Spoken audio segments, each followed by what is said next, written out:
കാര്യമില്ല. ഭൂമിനെ തന്നെ നോക്കാൻ ബുദ്ധിമുട്ടാണ്. 150 രൂപയുടെ കാര്യം പറയണം. ഒരുവിധം അച്ചടക്കത്തോടുകൂടി അതെ എവിടേക്കാണ് നിങ്ങൾ രണ്ടാമത് ഇറങ്ങുന്നത്?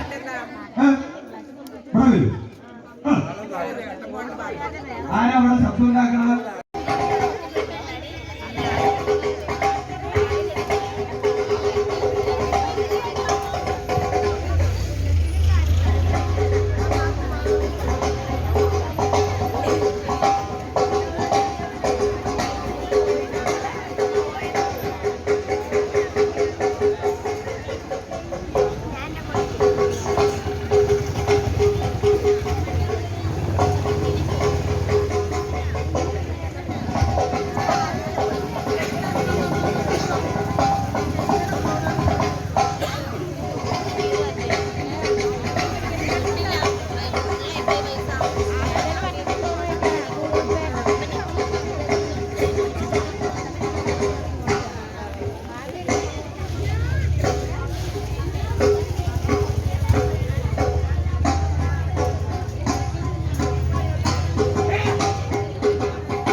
നിന്നോട് പ്രത്യേകിച്ച് പറയണോ?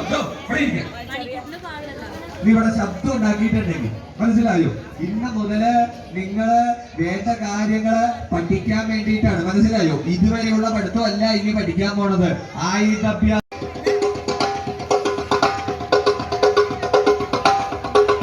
ഉച്ചരിച്ചുച്ചരിപ്പു എന്നാ തന്നെ ജന്മജന്മാന്തരാർജിതങ്ങളായിരിക്കുന്ന ദുരിതരാശികൾ യഥാവലെ സമ്പ്രദങ്ങളായി ചമയുമെന്നോ നിശ്ചയമത്രമല്ലോ ആകുന്നത്.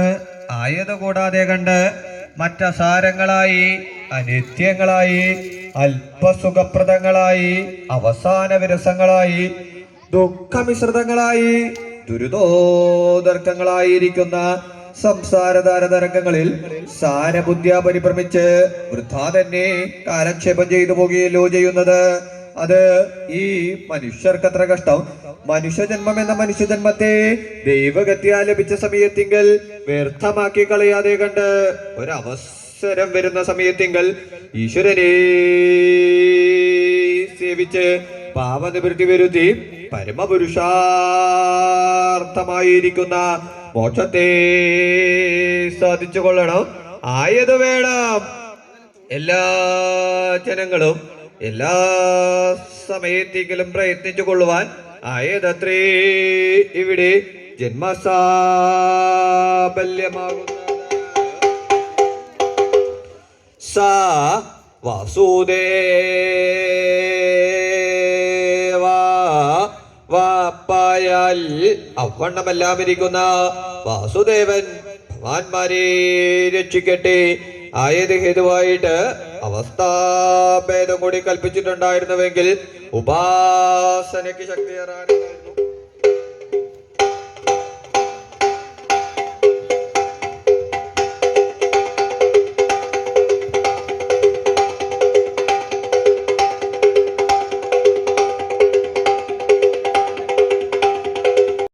അവലംബിച്ച് ഏകചക്രാഗ്രാമത്തിങ്കൽ വേത്രേനാകുന്ന ഗോത്രാസുരന്റെ ഭവനത്തിങ്കൽ ഭിക്ഷയേറ്റ് അധിവസിക്കുന്ന കാലത്തിങ്കൽ ഒരു ദിവസം സമാഗതന്മാരായിരിക്കുന്ന ബ്രാഹ്മണരുടെ മുഖത്തിങ്കൽ നിന്നും പാഞ്ചാലി സ്വയംവരോദന്തം ശ്രവിച്ച് പാഞ്ചാല രാജധാനിയിലേക്ക് പുറപ്പെട്ട സമയത്തിങ്കൽ പാഞ്ചാല രാജധാനിയിലെ അവസ്ഥയാകട്ടെ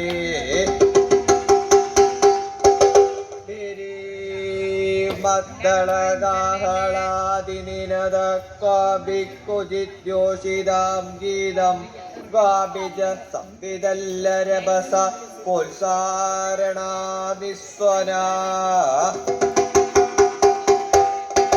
വിപ്രാടാം കുജിദശനദാം കളകളു ഗംഭീര കുംഭീശ്വര പ്രദ്വാന കുജിൽ ഉത്സവോദയ മഹാഘോഷ കഥം കഥ്യതേ.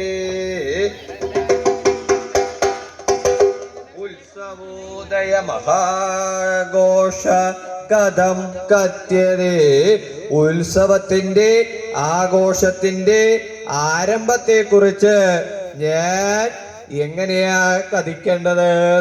ഉത്സവോദയ മഹാഘോഷ കഥം കഥ്യതേ. ഉത്സവ ഉത്സവത്തിന്റെ ആഘോഷത്തിന്റെ ആരംഭത്തെ കുറിച്ച് ഞാൻ എങ്ങനെയാ പറയേണ്ടത്? നല്ല കാര്യായി. എന്താ വല്ലതും മനസ്സിലായോ? ഒന്നും മനസ്സിലായിട്ടൊന്നുമില്ല.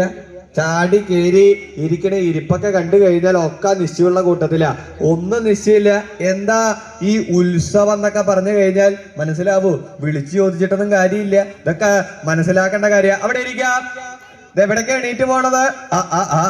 ഇതൊന്നും മനസ്സിലാക്കാൻ തന്നെ താല്പര്യം ഇല്ല. അതാ നിക്കണ നിപ്പ് കണ്ടാൽ തന്നെ അറിയാം. അവിടെ ഇരുന്നോളൂ, മടിക്കണ്ട. ഇതൊക്കെ മനസ്സിലാക്കണമെന്നുണ്ടെങ്കിലേ ഒന്നവിടെ ഇരിക്കാം. ഇതൊക്കെ മനസ്സിലാക്കേണ്ട സാധനമാണ്. ഈ പ്രായത്തിൽ ഇതൊന്നും മനസ്സിലാക്കിയില്ലെങ്കിൽ എപ്പോഴാ മനസ്സിലാവുക? കുറച്ച് വകതിരിവൊക്കെ വേണേ. ഇതൊക്കെ വകതിരിവ് കഷ്ടിയാന്നാ തോന്നുന്നത്. ഉത്സവം എന്നൊക്കെ പറഞ്ഞു കഴിഞ്ഞാൽ മനസ്സിലാവൂ? വിളിച്ചു ചോദിച്ചിട്ടൊന്നും കാര്യമില്ല. എന്നൊക്കെ നേരെ ഇരിക്കുക. ഒരു സമ്പ്രദായമൊന്നുമില്ലേ? പറഞ്ഞില്ല എന്ന് വേണ്ട, മനസ്സിലായി? ഇതൊക്കെ മനസ്സിലാക്കേണ്ട കാര്യം. എന്താ ഉത്സവം എന്നൊക്കെ പറഞ്ഞു കഴിഞ്ഞാൽ അവിടെയൊക്കെ ചോദിച്ചാൽ മനസ്സിലാവും. പ്രായം കുറച്ചുണ്ട് അല്ലെ? എന്താ ഈ ഉത്സവം എന്ന് വെച്ച് കഴിഞ്ഞാൽ കണ്ണിനും കാതിനും ആനന്ദത്തെ ഉളവാക്കി തീർക്കുന്നതാ ഉത്സവം. പക്ഷേ ഇവിടെ എങ്ങനെയുള്ള ഉത്സവം?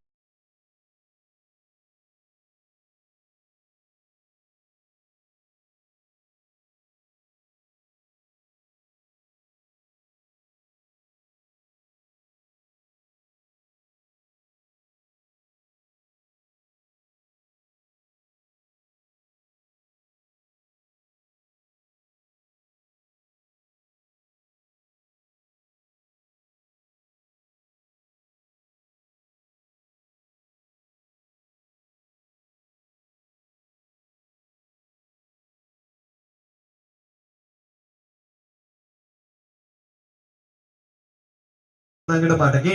അങ്ങനെ മടങ്ങി അനവധി ദൂരം സഞ്ചരിച്ചു കൊണ്ടിരിക്കുമ്പോഴാണ് കുറച്ചധികം ഉണ്ണികളെ കാണാൻ ഇടവന്നു. ആരാ ഈ ഉണ്ണികൾ എന്ന് വെച്ച് കഴിഞ്ഞാൽ അത് വേറെ ആരുമല്ല, കൗരവന്മാരുടെയും പാണ്ഡവന്മാരുടെയും കുട്ടിക്കാലം. ആരാ ഈ കൗരവര് എന്നൊക്കെ പറഞ്ഞാൽ മനസ്സിലാവൂ?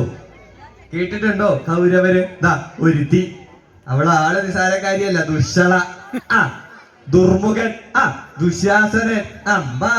കൗരവരിലെ പ്രധാനികളാണ് ഇവരൊക്കെ. അങ്ങനെയുള്ള പ്രത്യേകിച്ച് പറയണോ? നീ ഇവിടെ ശബ്ദം ഉണ്ടാക്കിയിട്ടുണ്ടെങ്കിൽ മനസ്സിലായോ? ഇന്ന് മുതല് നിങ്ങള് വേണ്ട കാര്യങ്ങള് പഠിക്കാൻ വേണ്ടിയിട്ടാണ്. മനസ്സിലായോ? ഇതുവരെയുള്ള പഠിത്തമല്ല ഇനി പഠിക്കാൻ പോണത്. ആയുധഭ്യാസ കാര്യമില്ല. ഒന്നിനെ തന്നെ നോക്കാൻ ബുദ്ധിമുട്ടാണ്. കാര്യം പറയണം. ഒരുവിധം അച്ചടക്കത്തോടുകൂടി. അതെ, എവിടേക്കാണ് നിങ്ങൾ രണ്ടാമത് നടക്കുന്നത്?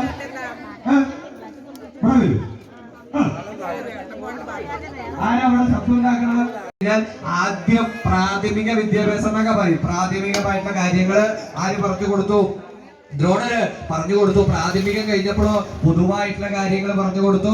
അത് കഴിഞ്ഞ ഉന്നതമായിട്ടുള്ള കാര്യങ്ങളൊക്കെ പറഞ്ഞു കൊടുത്ത് അങ്ങനെ ക്രമത്തിൽ ദിനം പ്രതി ആരാരാഗമന്മാര് എന്ന് പറയാൻ പറ്റില്ല, അങ്ങോട്ടും ഇങ്ങോട്ടും അസ്ത്രം പ്രയോഗിക്കാൻ പ്രാപ്തിയുള്ളവരാക്കി തീർക്കാൻ വേണ്ടി ആ ഗുരുനാഥൻ തന്നാൽ കഴിയുന്നവരില്ല. അതാണല്ലോ ഗുരുവിനാൽ ആദ്യം പ്രാഥമിക വിദ്യാഭ്യാസം എന്നൊക്കെ പറയും. പ്രാഥമികമായിട്ടുള്ള കാര്യങ്ങള് ആര് പറഞ്ഞു കൊടുത്തു? ദ്രോണര് പറഞ്ഞു കൊടുത്തു. പ്രാഥമികം കഴിഞ്ഞപ്പോഴോ പൊതുവായിട്ടുള്ള കാര്യങ്ങൾ പറഞ്ഞു കൊടുത്തു. അത് കഴിഞ്ഞ ഉന്നതമായിട്ടുള്ള കാര്യങ്ങളൊക്കെ പറഞ്ഞു കൊടുത്ത് അങ്ങനെ ക്രമത്തിൽ ദിനം പ്രതി ആരാരാഗമന്മാര് എന്ന് പറയാൻ പറ്റില്ല, അങ്ങോട്ടും ഇങ്ങോട്ടും അസ്ത്രം പ്രയോഗിക്കാൻ പ്രാപ്തിയുള്ളവരാക്കി തീർക്കാൻ വേണ്ടി ആ ഗുരുനാഥൻ തന്നാൽ കഴിയുന്നവരില്ല. അതാണല്ലോ ഗുരു.